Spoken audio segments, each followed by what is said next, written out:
Halo teman-teman, Assalamualaikum warahmatullahi wabarakatuh. Kembali lagi di Rivinaldo Channel guys.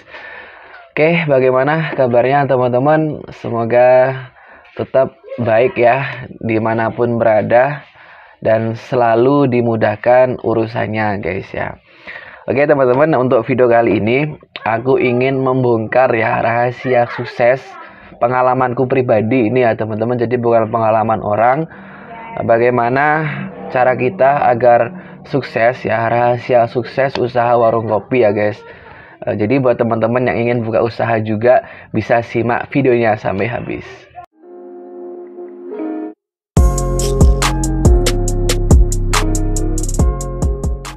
Baik teman-teman, untuk video kali ini aku akan cerita ya pengalaman pribadi aku, bukan pengalaman orang ya teman-teman.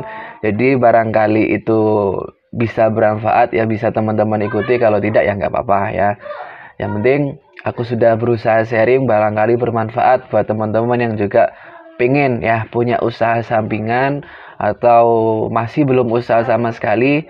Insya Allah kalau teman-teman niat, usaha ini juga pasti bisa guys ya. Jadi teman-teman, yang aku maksud di sini karena aku bahas sesuai di judul ini rahasia sukses usaha warung kopi. Jadi kata sukses ini kita memang berbeda-beda ya penafsirannya guys ya. Tapi yang aku maksud di sini sukses ini bisa berkelanjutan dulu ya teman-teman, karena kalau sukses ini menurut miliarder itu bukan seperti itu guys ya. Tapi karena kita pemula ya, aku juga masih pemula teman-teman, karena video ini aku sumbahkan untuk yang pemula saja ya, atau teman-teman yang ingin belajar memperdalam lagi juga bisa menonton video ini ya. Jadi yang aku maksud di sini adalah sukses untuk usaha yang berkelanjutan.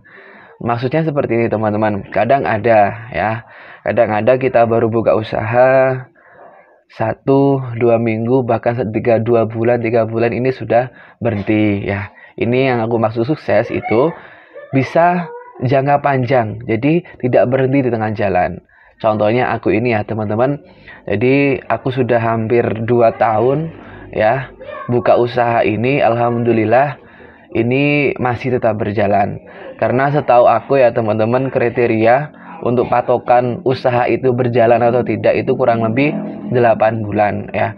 Tapi kalau nggak sampai 8 bulan ini masih tahap uji coba ya teman-teman di usaha itu. Tapi kalau sudah lebih dalam 8 bulan itu bisa teman-teman lanjutkan usaha itu meskipun itu penuh lika-liku ya guys ya.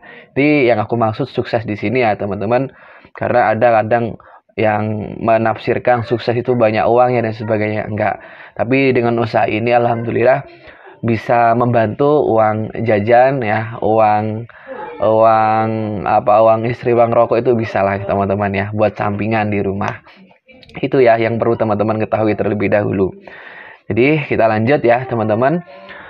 Yang pertama, rahasia sukses aku selama ini teman-teman, yang teman-teman perlu ketahui atau yang perlu teman-teman itu pikirkan terlebih dahulu adalah ketika teman-teman ini buka usaha warung kopi, ini targetnya kepada siapa? Pasarnya, marketnya kepada siapa guys ya. Karena banyak ya, kalau warung kopi di desa memang kebanyakan ini umum. Kayak aku ini ya teman-teman, aku ini memang buka usaha warung kopi nggak hanya untuk anak muda saja ya, tapi juga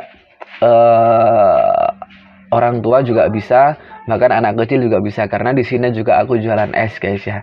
Kadang juga ada ya kafe, kedai kopi itu ya, jadi yang targetnya hanya anak muda saja yang buat tongkrongan kayak gitu. Itu tergantung teman-teman pilih yang mana marketnya dulu ya teman-teman.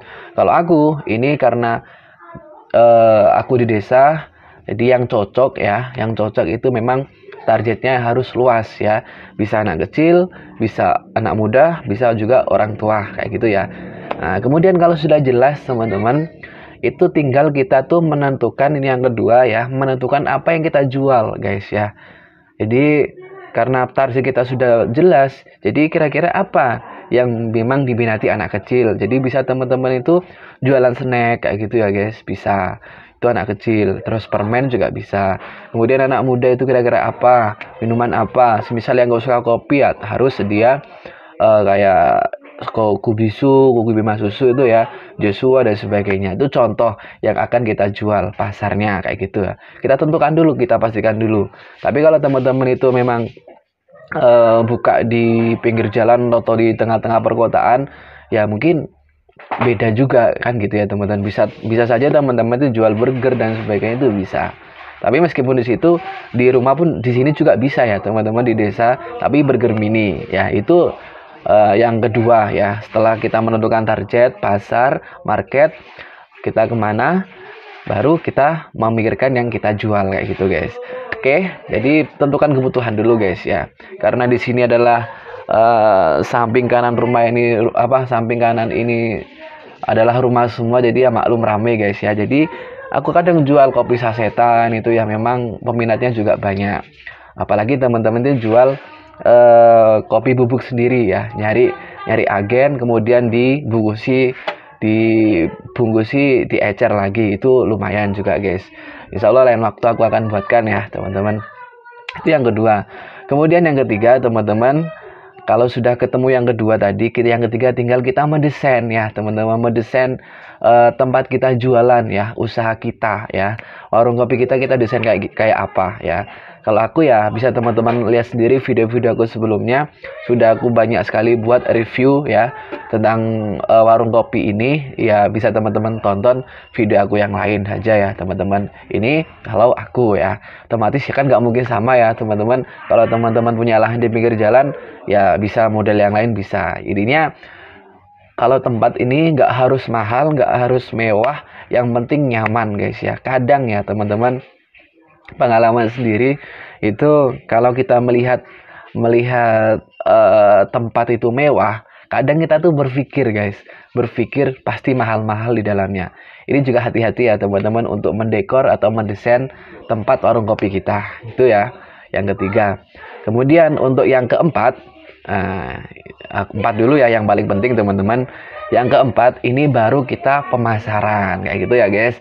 Jadi bagaimana pemasaran teman-teman ya? Jadi kita ketika sudah semuanya terkumpul kan, kita nggak berhenti sampai di situ ya. Yang nggak mungkin orang tahu kalau kita nggak memasarkan kan kayak gitu ya teman-teman. Tinggal bagaimana caranya teman-teman itu pemasaran kayak gitu. Saya rasa kalau pemasaran sudah mungkin banyak teman-teman sudah banyak tahu, bisa ya lewat teman-teman kontak WA juga bisa kan gitu ya. Itu lumayan aset loh teman-teman, meskipun nggak gitu ya aset ya. Jadi kontak itu dimanfaatkan ya di dalam WhatsApp itu ya. Jadi jangan hanya buat status-status yang kurang jelas, itu ya dikurangin lah kayak gitu guys ya.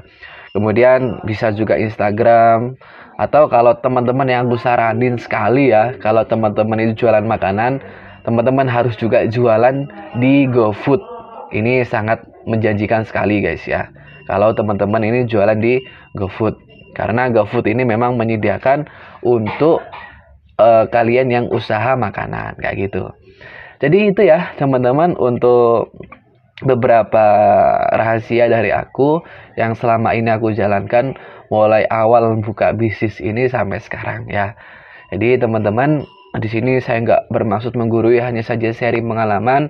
Kalau ada yang bermanfaat ya silakan diikuti, kalau nggak ya nggak apa-apa guys ya. Jadi itu dulu, barangkali ada teman-teman yang ingin ditanyakan, silakan saja tulis di kolom komentar guys ya.